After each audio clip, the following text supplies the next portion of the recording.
Good morning. It is 10 a.m. on November 15, 2022. We'll call to order the meeting of the Story County Board of Supervisors. Please stand with me if you're able and say the Pledge of Allegiance. I Pledge allegiance to the flag of the United States of America and to the republic for which it stands, one nation, under God, indivisible, with liberty and justice for all. Thank you. I have a motion to adopt today's agenda. So moved. Second, moved and seconded. Hens. Aye. Basil, aye. Now it's time for public comment number one. This comment period is for the public to address topics on today's agenda. Anyone wishing to make public comment, you can step forward to the table or raise your hand on Zoom. Seeing no one, will close public comment number one and move to consideration of proclamation recognizing November 17, 2022 as World Pancreatic Cancer Day. Supervisor Hedens. Whereas in 2022, an estimated 62,210 people will be diagnosed with pancreatic cancer in the United States and 49,830 will die from the disease. And whereas pancreatic cancer is one of the deadliest cancers, it's currently the third leading cause of death in the United States and is projected to become the second leading cause around 2030. And whereas pancreatic cancer is the only major cancer with a 5-year relative survival rate at just 11%, and whereas when symptoms of pancreatic cancer present themselves, it is generally in later stages, and only 10% of pancreatic cancer patients are diagnosed when the disease is confined to their pancreas, and 91% of pancreatic cancer patients die within the first 5 years. And whereas approximately 520 deaths will occur in Iowa in 2022, and pancreatic cancer is the 7th most common cause of cancer-related death across the world. And whereas the good health and well-being of the residents of Story County, Iowa are enhanced as a direct result of increased awareness about the symptoms and risks of pancreatic cancer and research into early detection, causes, and effective treatments. Now, therefore, be it resolved that we, the Story County Board of Supervisors, do hereby proclaim November 17, 2022 as World Pancreatic Cancer Day. I move the proclamation. Second, moved and seconded. Hedens. Aye. Basil, aye. Would you like to say a few words?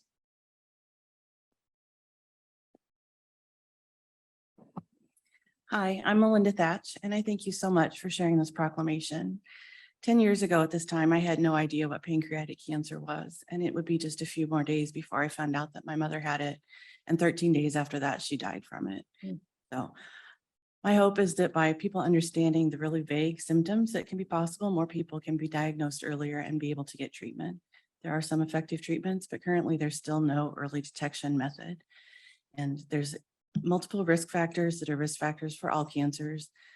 The symptoms of pancreatic cancer really are vague. It can be a whole bunch of other stuff because our pancreases could be a little bit sick. They could be diabetic, it could be something happening related to the gallbladder and it's backing up into the pancreas, or it could be cancer.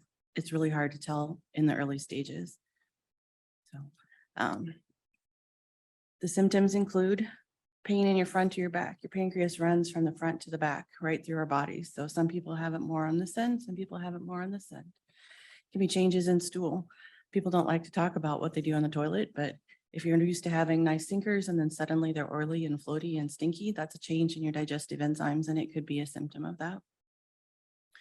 Unexplained weight loss, a real change in your loss of appetite, having more indigestion, a sudden new onset of diabetes, especially with high numbers, where if you've never been diabetic before and you're over 50 and suddenly have it. And then jaundice. My mom had a few of these. She didn't show jaundice literally until a couple of days before she died. And that's something that a lot of doctors will look at and go, oh, you're yellow. We've got to figure out what this is. A lot of these other symptoms really are vague enough that they're not going to point to, oh, you have this really deadly disease. So hopefully if we find more research and people understand these vague symptoms could point to this, if people have multiples of these symptoms, that they will see a medical professional and hopefully be able to get help and treat it early. Thank you for bringing this forward. We appreciate you bringing attention to the issue and helping to educate all of us. So thank you. Thank you. Would you like to come up and get a picture?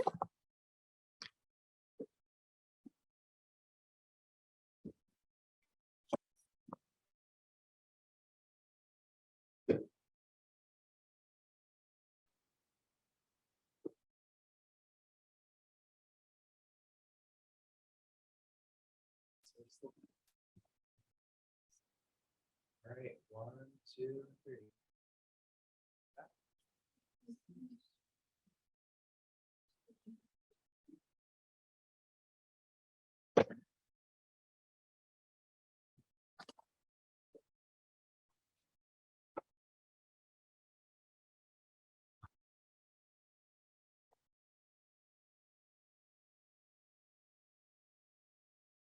Next, we have consideration of minutes from November 8th, 2022. I move minutes as presented.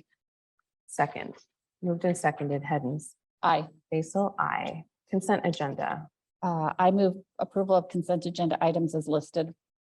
Second, moved and seconded, Hens, Aye. Basil, I. Any upcoming agenda items?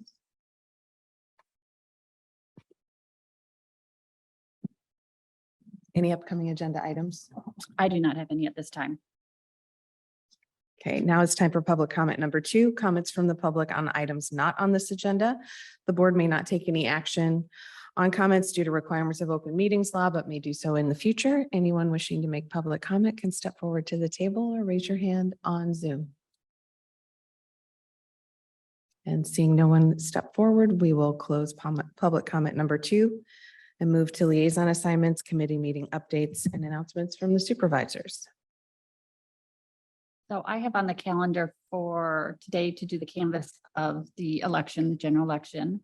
Also tomorrow I have an appointment in the morning. I have listed fuel lunch, but I need to ask Leanne or whatever about that because I also have a workforce meeting, but I need to find out if that's one I need to be at or not from the board that I'm on. Thursday, I have Aging Resources, CICS meeting, and then Micah's annual meeting.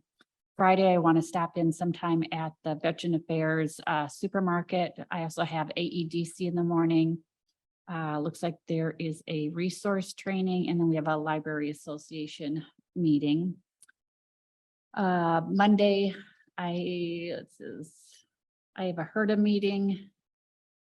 That's all that I have going on then so far. Today's only Tuesday. Things might get added. I'm not sure what the resource training is, but I can follow up with you. So today there is a NACO Central Committee or Central Region meeting this afternoon, and then I have Story County Housing Trust, and then the Canvas, and then I've got Surha this evening. Tomorrow I also have the fuel lunch. And then Thursday morning, there's the labor shed rollout and labor market information session at the chamber. And then I have a CCJ meeting, which coincides with the wellness committee meeting. So I'm going to miss the wellness committee.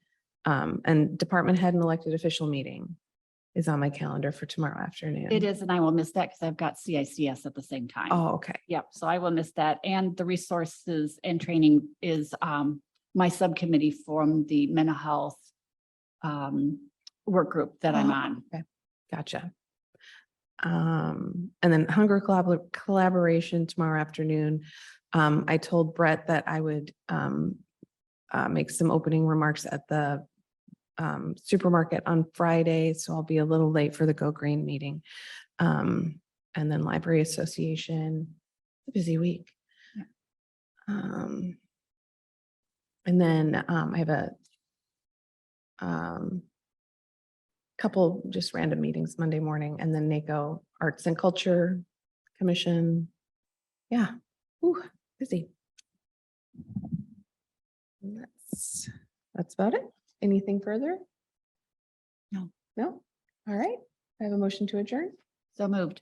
Second, moved and seconded, Hens. Aye. Basil, aye. We're adjourned. Thank you.